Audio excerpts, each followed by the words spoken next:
안녕하세요, 김민성 변호사입니다. 지금 이제 오늘 말씀드릴 건 뭐냐면 지급명령 신청이라는 게 뭔지. 지급명령 신청이라는 건 채권자가 채무자한테 돈을 받을 게 명확한 권리가 있을 때 지급명령 신청을 넣으면 법원에서 야, 뭐 이런 걸로 소송을 할 필요가 뭐가 있느냐, 네가 당연히 줘야 되는 건데 라고 하면서 지급명령 신청에 대한 결정을 해줘요. 결정을. 예를 들어 드릴게요. 제 친구한테 500만 원 빌려줬어요. 계약서를 적었단 말이에요. 김민성이 이민성한테 500만 원을 빌려주고 한 달 뒤인 2020년 8월 10일까지 이민성은 이걸 갚기로 했다. 이렇게 했어. 근데 안 갚네? 그러면 어떻게 해야 되느냐? 지급명령 신청을 날리는 거예요, 걔한테. 지급명령 신청은 정말 간단해요. 그냥 채권의 발생 경위, 금액 요것만 넣어가지고 그걸 입증할 수 있는 자료만 붙이면은 그 신청서가 날라가요. 채무자한테 송달이 되면 뭐라고 적혀있냐면 이런 신청이 됐고 채권자 말이 맞는 것 같으니까 이의가 있으면 14일 이내에 이의해라. 이의하면은 재판에서 다툴게 라고 날라간단 말이에요. 그리고 이의가 없다 그러면 지급명령 명령 자체가 확정이 돼버려요. 그러면은 판결문하고 똑같은 효력이 있단 말이에요. 확정증명 이런 거 떼가서 추심을 할 수 있는 거예요. 그때부터. 그건 압류죠. 보통 압류도 할 수 있고 그 다음에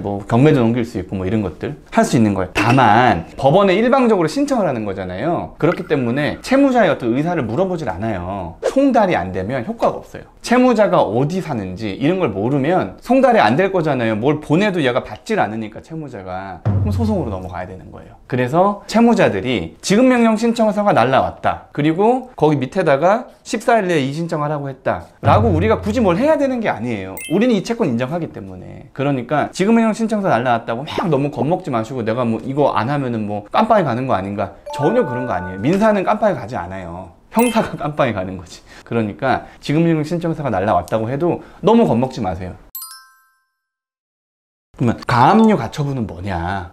가압류가 됐습니다. 가처분이 됐습니다. 이런 결정문이 나한테 날라와요. 제3채무자한테나 채무자한테나. 가압류 가처분이라는 거 보전처분이라고 하는 거예요. 권리를 보전하기 위해서 소송 확정 또는 집행시까지 사이에서 법원이 명하는 잠정적인 처분이다 라고 어렵게 적혀 있는데, 쉽게 얘기해서 내가 얘한테 5천만 원 달라는 소송을 할 거예요. 근데 소송이라는 게 기간이 꽤나 걸리잖아요. 길면은 1년, 2년, 3년도 간단 말이에요. 근데 그 사이에 얘가 현재 지금 재산이 있는 거야. 근데 내가 소송에 들어가면 피고 입장에서 어떻게 하겠어요? 만약에 질거를 대비해서 재산 다 빼돌려 놓는단 말이에요. 근데 내 소송을 이겼어. 그때 돼서 이제 받을 길이 없는 거예요. 받을 길이. 그때 어떻게 하느냐? 재산을 묶어 놓는 거. 이거를 보통 가압류라 그래요. 가압류. 압류도 재산 묶어 놓는 거잖아요. 근데 앞에 가가 붙었어. 거짓 가짜 요 한자로 이렇게 쓰는 거 그거거든요. 그 거짓 가짜를 붙인 게 이게 임시적으로 압류를 해놓는다는 거예요. 처분 못하게. 그게 이제 통장에 대해서 가압류를 할 수도 있는 거고 부동산에 대해서 가압류를 할 수도 있는 거고, 그 다음에 가게 같은 경우는 임대차 보증금이라든가 아니면은 카드 매출이 많이 발생하는 경우는 카드사를 제3채무자로 해서 채권 가압류를 해놓는다든가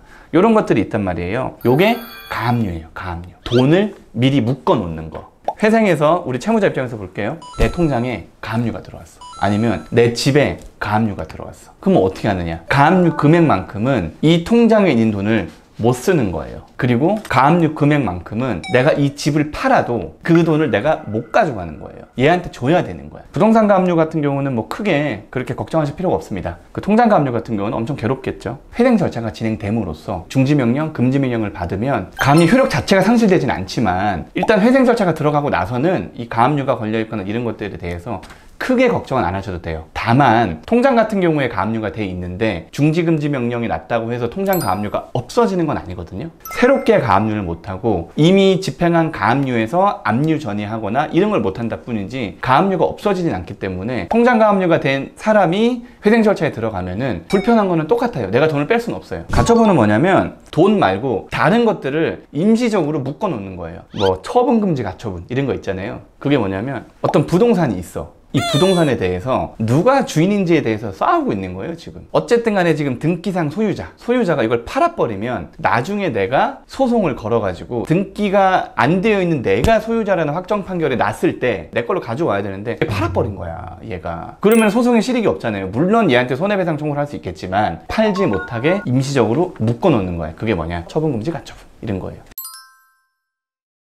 그 회생에서 이런 가압류나 가처분이 실무적으로 어떻게 다뤄주고 있는지 요거를 이제 말씀을 드릴게요. 회생에서는 보통 가처분은 문제가 되지 않고 가압류가 통상적으로 문제가 되는데, 가압류 같은 경우는 임시적으로 내가 받을 금전적인 거에 채무자의 재산을 금전만큼 압류를 해놓은 거예요. 근데 처분을 못하게 하는 효과가 있는 건 아니고요. 그냥 표시를 해놓는 거, 이거 내 거라고. 내가 싸우고 있으니까는 일단 이거 건들지 마. 이 금액만큼은 내 거니까 건들지 마. 라고 하는 건데, 그 회생에서 제일 문제가 되는 건 뭐냐면 부동산 가압류라든가 이런 것들은 그냥 특별히 문제가 없는 것 같아요. 근데 제일 두려워하시는 게 뭐냐면 동산 가압류나 압류예요. 이게 뭐냐? 압류를 할 수 있는 물건들 상당히 많습니다. 재산에 대해서는 모든 걸 다 압류할 수 있어요. 근데 부동산 재산을 만약 안 갖고 있잖아요. 그러면은 이제 채권자 쪽에서 할 수 있는 건 뭐냐? 동산에 대한 가압류나 압류를 하는 건데, 압류는 뭐냐? 집행 권한이 있어야 돼요. 집행 권한이 뭐냐? 그 지급명령 신청이 확정된 거라든가, 아니면은 소송에서 이겼다라든가, 판결문이라든가 집행 정본이 있어야지 압류가 된단 말이에요. 그럼 보세요. 동산 압류는 뭐냐? 가압류가 아니라 경매에 넘길 수 있는 그런 집행 권한을 가지고 압류를 하는 거예요. 처분 가능한 어떤 그 재산에 대해서 딱지를 붙여놔요. 딱지를 이렇게. 가압류는 흰색이야. 흰색. 노란색이 아니에요. 흰색이에요. 근데 본압류는 빨간색이에요. 빨간색. 엄청 세요. 이게. 그 다음에 집행 일자들을 잡아가지고 통지를 해줘요. 통지를. 저도 실제로 안 가봤어요. 동산압류 같은 경우는 거의 최후의 수단이기 때문에 채무자를 압박할 수 있는, 그렇기 때문에 따라가면 그 압류하는 꾼들이 있대요. 그 경매하는 꾼들이. 그래서 이렇게 가서 이거 딱지 붙여놓고 해서 통상적으로 200, 300 이런 식으로 현장에서 그 낙찰을 받고 이렇게 한다 하더라고요. 그 다음에 현장에서 낙찰을 받고 현장에서 또 판대요. 그 채무자한테. 회생을 넘어와서 빨간 딱지가 붙잖아요. 엄청 압박을 받죠. 왜 압박 안 받겠어요? 어쨌든 간에 그분이 빨간 딱지가 붙고 그 다음에 경매가 넘어왔다는 거예요. 그럼 어떻게 하느냐? 금지, 중지명령 받으시면 돼요. 중지명령 그 결정문 저한테 오잖아요. 집행관 사무실에 보내면 돼요. 중지하라고. 경매 절차. 네 거 아니라고.